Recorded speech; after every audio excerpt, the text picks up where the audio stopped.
وَلَهُمْ فِيهَا أَزْوَاجٌ مُطَهَّرَةٌ حضرت صلی اللہ علیہ وسلم پر خدا تعالیٰ کی جو بڑی نعمتیں ہیں ان میں ایک حضرت خدیجۃ الکبریٰ کا وجود ہے، ان کا حضرت کے نکاح میں آنا ہے۔ مفسرین کا اتفاق ہے وَوَجَدَكَ عَائِلًا فَأَغْنَىٰ، حضرت خدیجہ کی شادی مراد ہے۔ حضرت آپ تو تنگ دست تھے، ہم نے آپ کو سہارا دے دیا، غنی کر دیا۔ مالدار عورت تھی مکہ مکرمہ کی، وہ نکاح میں آئی، حضرت صلی اللہ علیہ وسلم کو بہت سہولت ہو گئی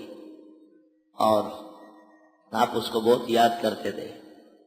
اور فرمایا کرتے تھے خدیجہ واللہ کانت فکانت، خدیجہ تو ایک عورت تھی، اس جیسی عورت نہیں ہو سکتی۔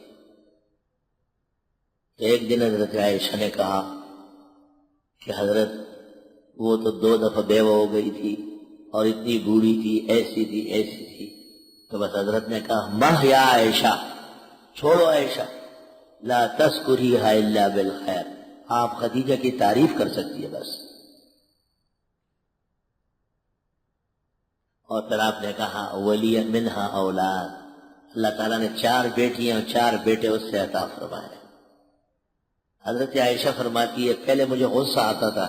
جب حضرت اس کی بہت تعریف کرتے تھے، لیکن جس دن میں نے آپ کا چہرہ انور دیکھا کہ آپ خدیجہ کے خلاف ایک لفظ نہیں سن سکتے، اس دن سے مجھے خدیجہ سے محبت ہو گئی، اب میں ہمیشہ اس کی تعریفیں کروں،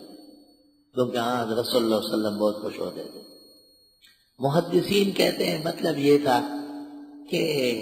عائشہ آپ تو میرے نکاح میں اس وقت آئی ہے کہ جب میں گھر آتا ہوں صحابہ کی قطار ساتھ ہوتے ہیں، جب باہر نکلتا ہوں صحابہ کی جماعت کھڑی رہتی ہے،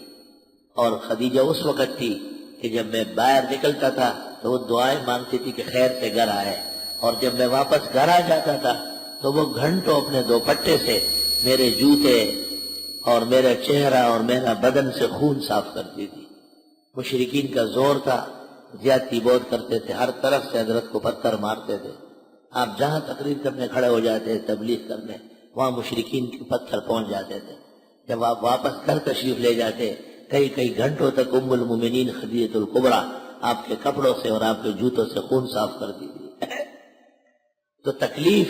غربت اور مصیبت کا دوست بہت لذیذ ہوتا ہے، اس کو آدمی نظر انداز نہیں کر سکتا ہے۔ وَلَهُمْ فِيهَا أَزْوَاجٌ مُطَهَّرَةٌ، اور ان کے لیے ان جنتوں میں بیویاں ہیں پاک مقدس۔